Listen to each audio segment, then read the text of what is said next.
This joint right here. Bruh. Carter 5, bro. The fucking Carter 5 came out, bruh. Been waiting for that for a grip, dog. Straight up, we about to get the episode started, but I just had to rock it one time. You know what it is. What up, Weezy? He killed it with this. I can't do the Harlem Shake if y'all thinking I was gonna do that. Nah, but.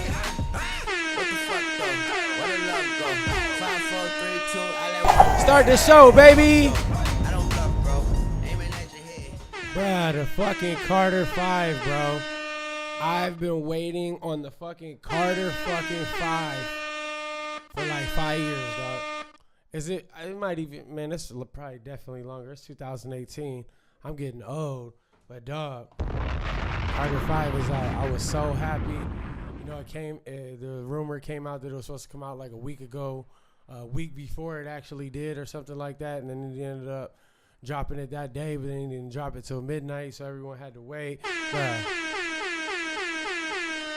He killed it, man. Look, I seen a lot of people like trying to hate. You know, they had you know, saying it's trash and blah blah blah. I'm like, man, listen, man. A lot of people, I think what people do for one, first of all, it's fire. Fuck that. Let me fix that. Fuck that. You said it's trash. Crazy. You're not listening. But anyways, I like the speed of it. I think it really captured, you know what I'm saying, where he's at with his life, you know what I mean, right now especially. You can hear it, you know what I mean, he's going through a lot of things, but he's also proud of himself, you know what I mean. The one song, what's the one song called, man? I'm trying to think. I think it's the last song on there, bro, where he's like, yeah, let it all work out, bro. That's the last song on there, bro. He killed it. The song Uproar with Swiss Beats, killed it.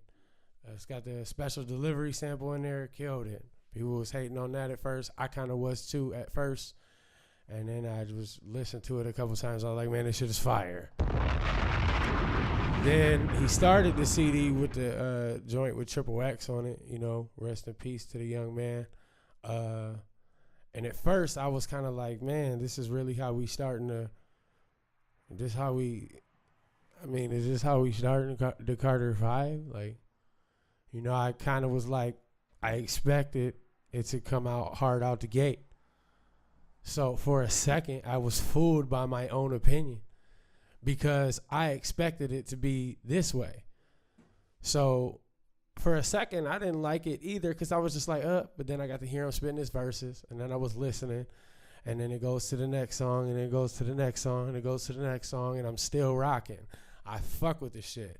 So sometimes, like I said, we gotta really listen, man. Put your phone down for a whole project.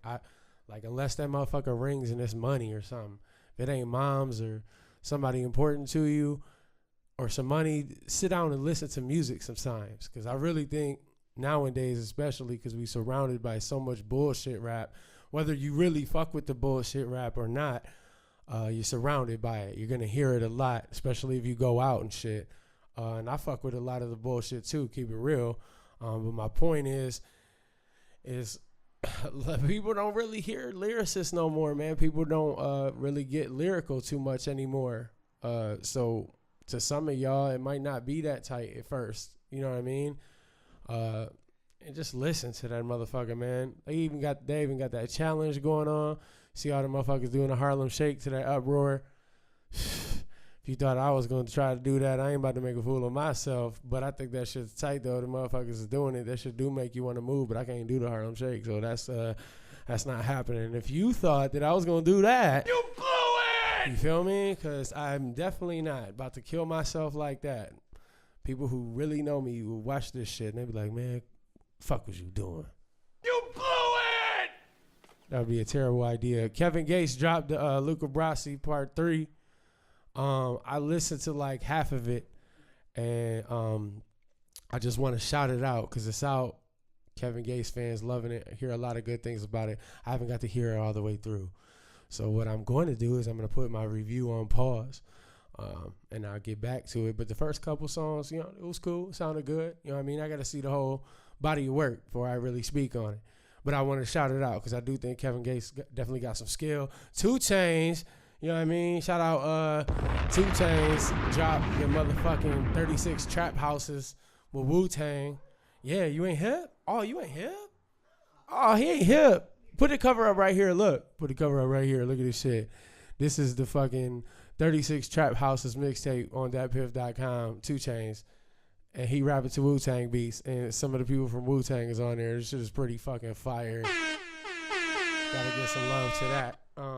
But I haven't heard all of that either. I just did hear, probably about half of it. But I was really, I mean, because people, I think people underrate 2 Chainz because he has I don't want to say gimmicky style, but he's funny. You know what I mean? He's almost like, even though he's not with them anymore, he's like a way, kind of like Ludacris. He's like Ludacris crossed with Wayne, like with his comedy and his bars. But then he's got his whole own style, though. You know, not to take it from, say he got his style from them, but, you know, you could definitely tell. And I think that's dope. So y'all should definitely check that out. What else was I going to talk about? Oh, yeah, bro. Saha challenged Joe Budden to a battle. Bruh, hold on, man. Look, I was looking at this shit, right, and I seen all the, all the Complex, Double XL, all that shit, articles popping up. And I was like, man, what the fuck is going on? So I went and looked into the shit, and Saha said he'll put up $500,000, you know what I mean, that he'll ruin Joe Budden's rap career and his podcast. And I was like, boy, I mean, that's a, I'm telling you, he's saying what's up to Smack. I'm reading this shit right now. Like, bro, he got to do that. You know what I mean? But here's my opinion before we go into this, because I've talked about Joe Budden a couple times on here, and I fuck with Joe Budden. But, you know what I mean, there's a fine line. Shout out to Remy Ma when she called, Joe out, for not getting back at him. And, podcasting about it. Joe Budden is dope as fuck. The retirement thing, bro, I can understand if you, your tongue got cut out or something. You couldn't talk. But you could talk. You could do it. You know what I mean? And I think for $500,000 and how big Joe Budden is right now, I think that would be great for them. If they put up $500,000, I think that would be great. I think, how do I think that would go? Because I know some of y'all like, well, who you think will win, Mike? Well, who do I think will win? I think I just have to run with Saha off rip because he's seasoned. He's got punchlines for days. Joe's got a lot of dirt out there right now. And Saha is awesome at simplifying complex shit with solid lines. You know what I mean? He has a battle rap-esque style with some of the way that he comes at beats.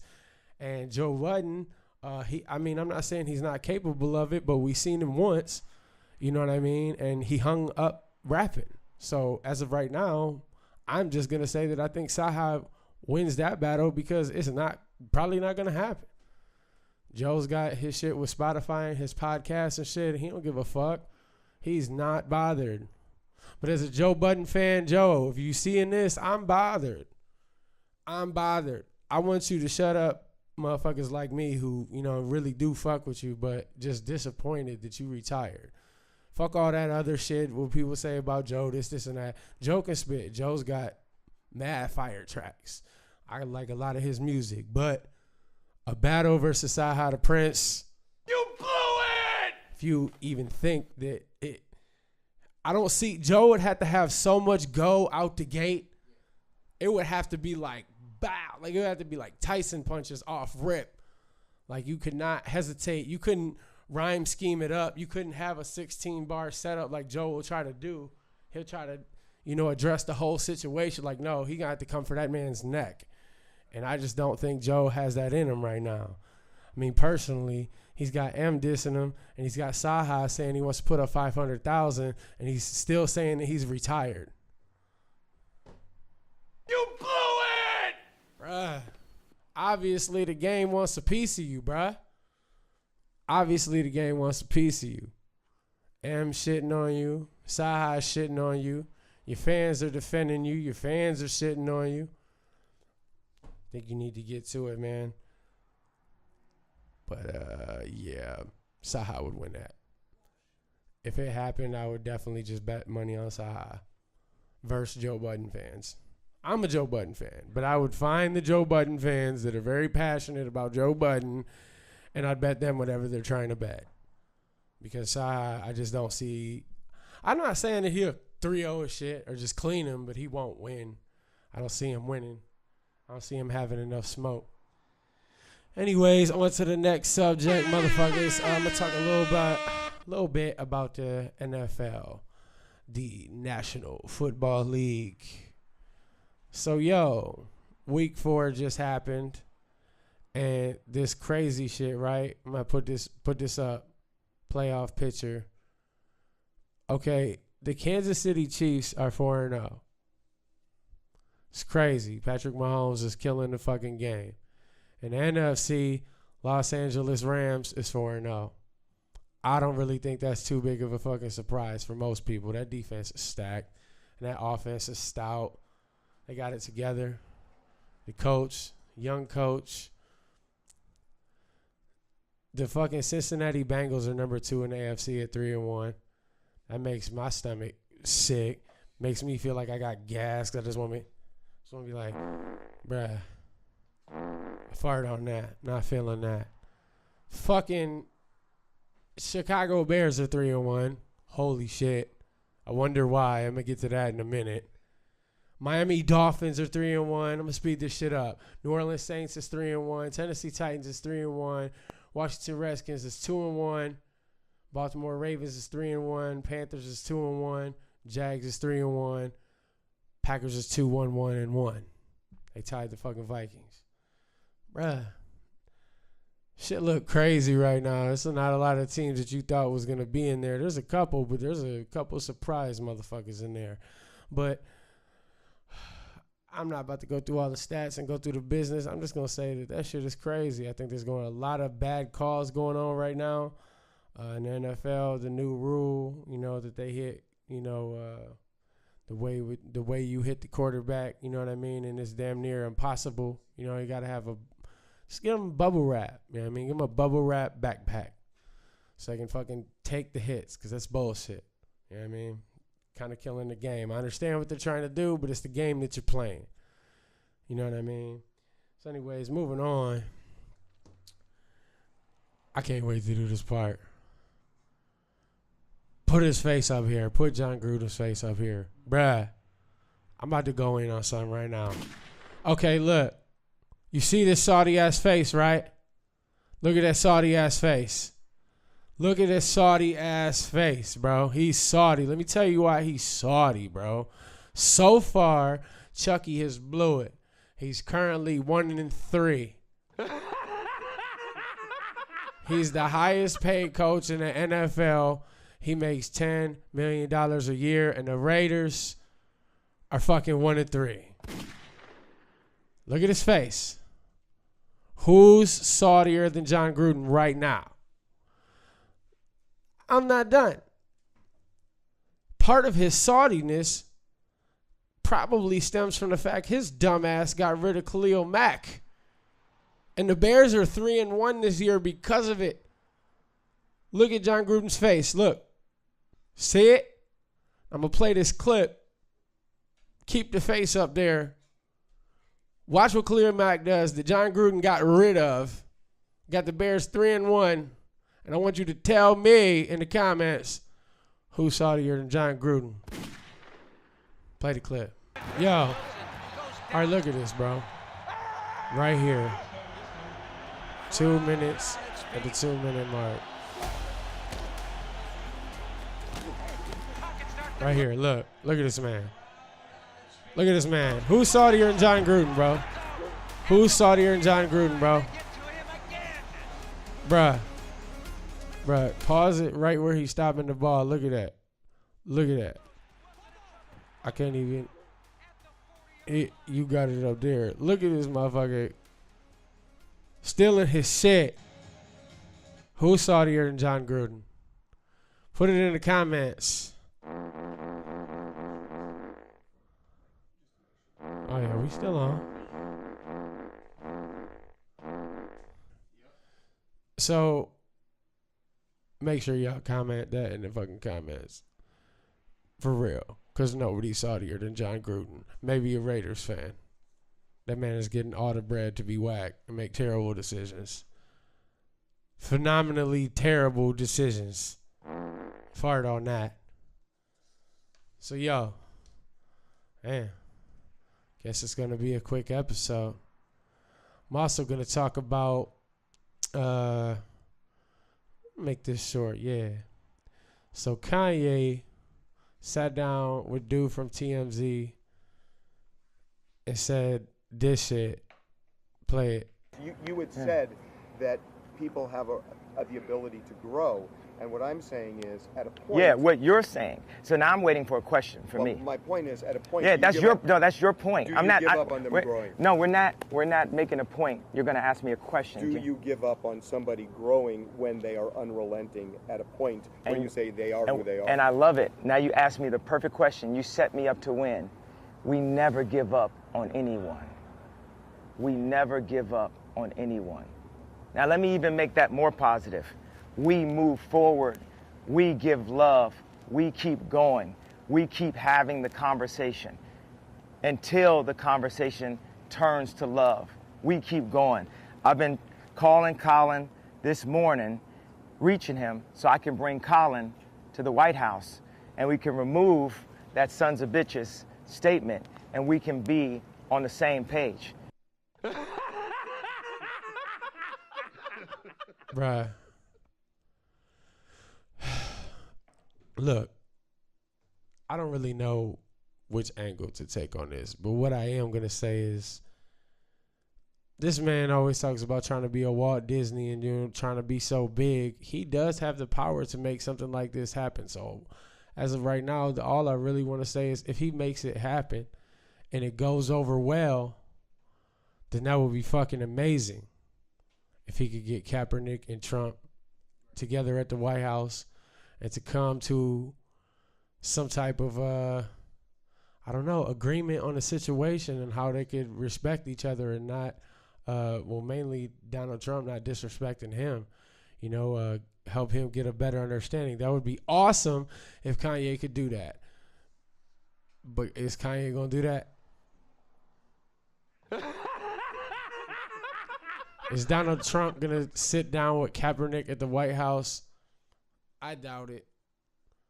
And if he does, is he going to be respectful? I doubt it. He's not even nice to these reporters. He would love to make his fan base happy. And I don't think Kanye really realizes how bad it could be if it happens and it doesn't happen correctly to our society. Because if Trump don't come to, a middle ground with Kaepernick on that situation, people are going to be pissed. The world is already turned upside down. Motherfuckers is burning their Nikes and shit because of an ad campaign. People is crazy as fuck right now. So, I don't know. I don't see it happening. But if it does happen, I think that would be amazing as long as it goes well. I know I'm just kind of repeating myself, but I'm trying to really envision Kanye being the mediator for that conversation and how that would even go. Or if Kanye should just sit to the fucking side, because I feel like he'd want to be in it. He'd want to be involved. He'd want to be sitting there. And I don't even know if it should be on camera. Do you think it should be on camera for people to see? Or do you think that they should, go in the quiet room and, talk about it? I don't know. What do y'all think? What do y'all think they should do? I think it would be cool if it was televised, but maybe not live. You know what I mean? But I don't know. Maybe it should be live. I know, people deserve to see what is really going on. I'm indifferent about it. I just don't want shit to fall apart. That's why I'm not in a rush to see that happen, because society right now, man, I'm 29 years old. I'm going to be 30 in a month from today, bruh. And then, yeah. I'm gonna be 30 in a month. Anyways, in my lifetime, I've never seen such a split, between people my age, until Trump was campaigning and shit. Regardless of whatever, I'm not even talking about the politicians. I'm talking about a timeline of what I've seen. You know what I mean? And just how people I've known my whole life say crazy shit that I can't believe they said that. And I'm just like, what? People going crazy on social media, and if Kanye makes this happen and this doesn't go over well, we're going to be at the next level of what it's been. You know what I mean? Because it's got too much pressure, too much involved. You know what I mean? And I would love for it to happen. If anybody's wondering, I would definitely rather take the chance, because I think we got to give ourselves the chance to see the history book go on the next page, and we actually get to see it happen. Nobody can cover it up. Nobody can hide it. Nobody can tell the story a different way. If we could see it, that'd be great. However it happened, I don't know what y'all think. But yo, you know what, man? I ain't got a whole lot to say. I'm going to keep it 100 with you, dog. I've been listening to Carter 5, dog. I've been watching NFL. I've been watching the Steelers stank up the spot. Not happy about it. But I still got faith, bitch. So, yeah, I just wanted to shout out Carter 3, talk about the shit I wanted to talk about. You know what I mean? And it is what it is, man. I'm on to the next move. You know what I'm saying? Make sure y'all check out that music. I shouted out. This is the Mike Flamez fucking show. See y'all motherfuckers next time, man.